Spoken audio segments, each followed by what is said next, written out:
Hello বন্ধুরা, এই যে ট্রান্সফরমারটা দেখতে পাচ্ছেন, এটা একটা হেভি ওয়াটের ট্রান্সফরমার এবং এই ট্রান্সফরমারটা আপনার হচ্ছে 6565। এটা আমি 15% লসে পেয়েছি 25 এম্পিয়ার সর্বোচ্চ।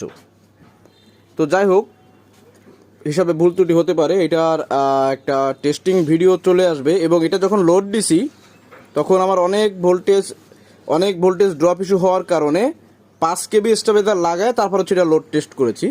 তো মালটা অনেক সুন্দর। এটা হচ্ছে আপনার 16 কেজি প্লাস ওয়েট হয়েছে। আর এটার জন্য লেদের থেকে এই দেখেন, এই যে ওয়াশার নেওয়া হয়েছে, পুরাতন মনে হয় এটা হবে। আর এটা হচ্ছে বাটি, এই বাটিটা। আর এটার জন্য যে ভোল্টটা প্রয়োজন, এই ভোল্টটা নিয়েছে মাত্র 350 টাকা লেদের থেকে। একদম জুয়েল ভাই, একদম। তো যাই হোক, মালটা লোড টেস্ট ভিডিও খুব শীঘ্রই চলে আসবে, আপনারা দেখতে পারবেন এটা কোনভাবে কি করা হয়েছে কি না হয়েছে এবং আমাদের মালের কোয়ালিটি কনফিগার কেমন। আশা করি বাংলাদেশে খুব কম সংখ্যক মানুষই আমরা এভাবে তৈরি করি, তবে তৈরি করি এর থেকে ভালো করে হতে পারে, তবে আমার চোখে কম আসে বা আসে না।